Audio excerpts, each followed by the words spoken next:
Nobody invented fashion.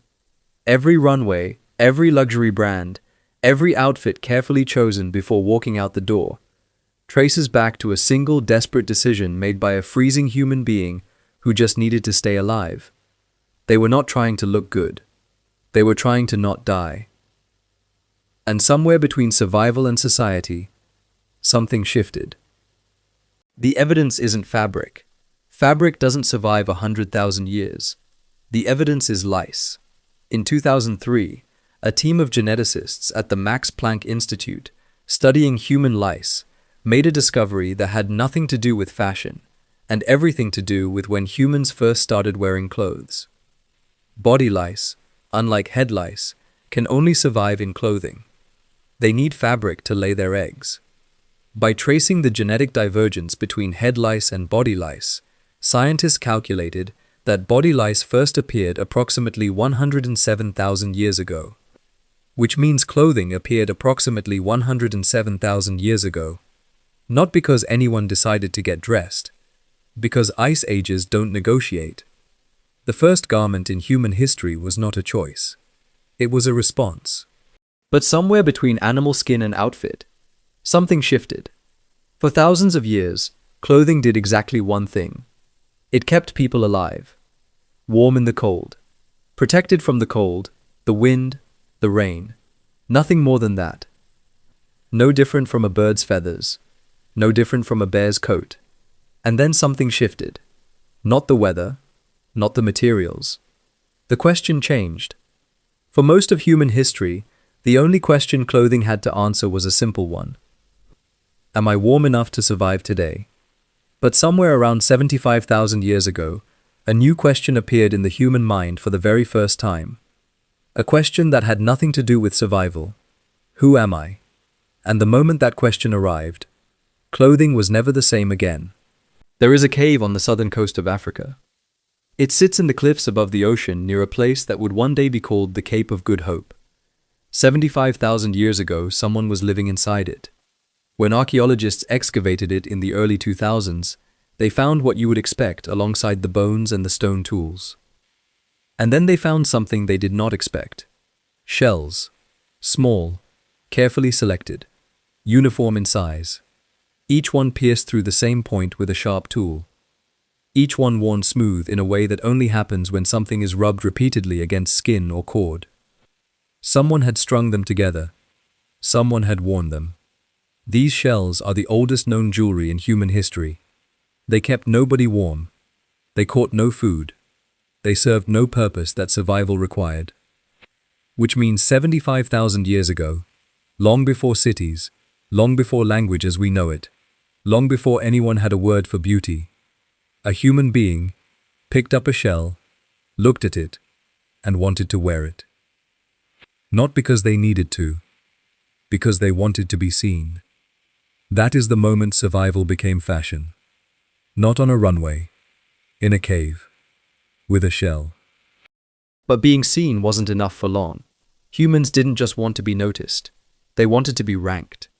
Sungir Burial Site, Russia, 30,000 years ago. Archaeologists uncover 3 burials.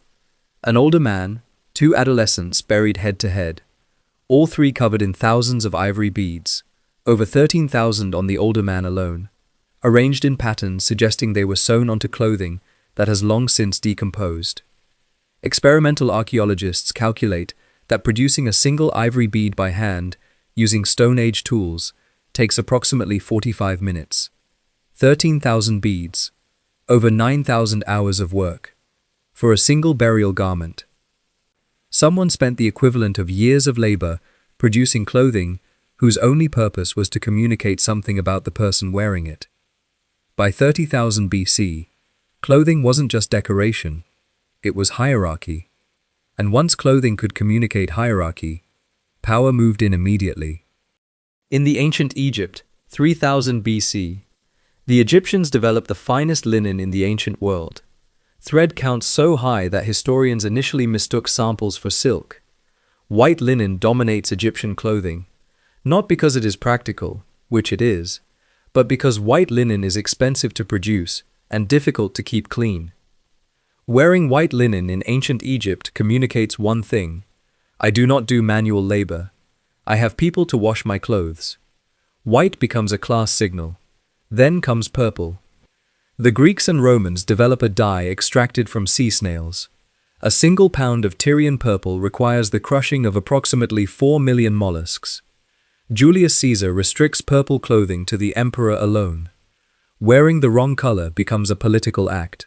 In medieval Europe, governments pass sumptuary laws, legislation specifically restricting what different social classes are permitted to wear. Peasants, wool only. Merchants, some fur but not ermine. Nobility, most fabrics but not cloth of gold. The laws exist because clothing had become so effective as a social signal that the wealthy were terrified of being confused with the newly rich.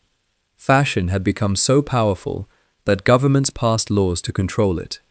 Think about that for a moment. Not laws about food. Not laws about land.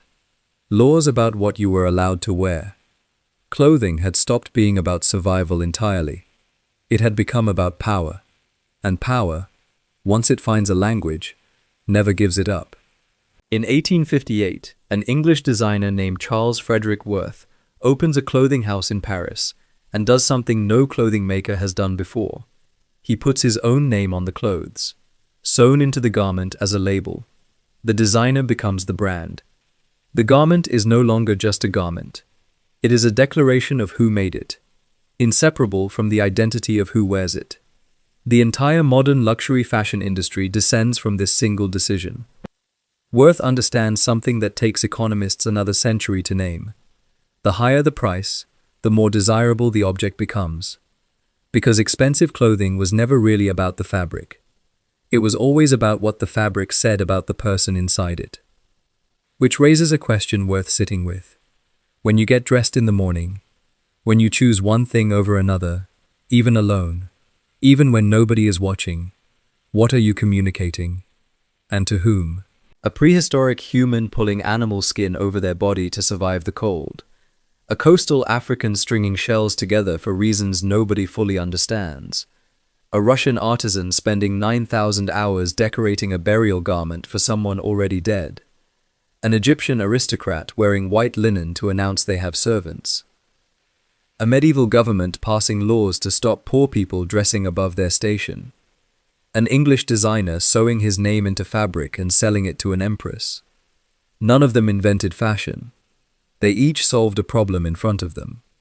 And the solutions accumulated. Across continents. Across centuries. Until clothing stopped being about survival entirely and became about something far more complicated. Identity. Belonging. Power. The need to be seen. Not just as a body that needs warmth, but as a person who matters. That need didn't start on a runway. It started in a cave, with a shell, and a human being who looked at the world around them and thought, I want to be noticed. We've been dressing for that moment ever since.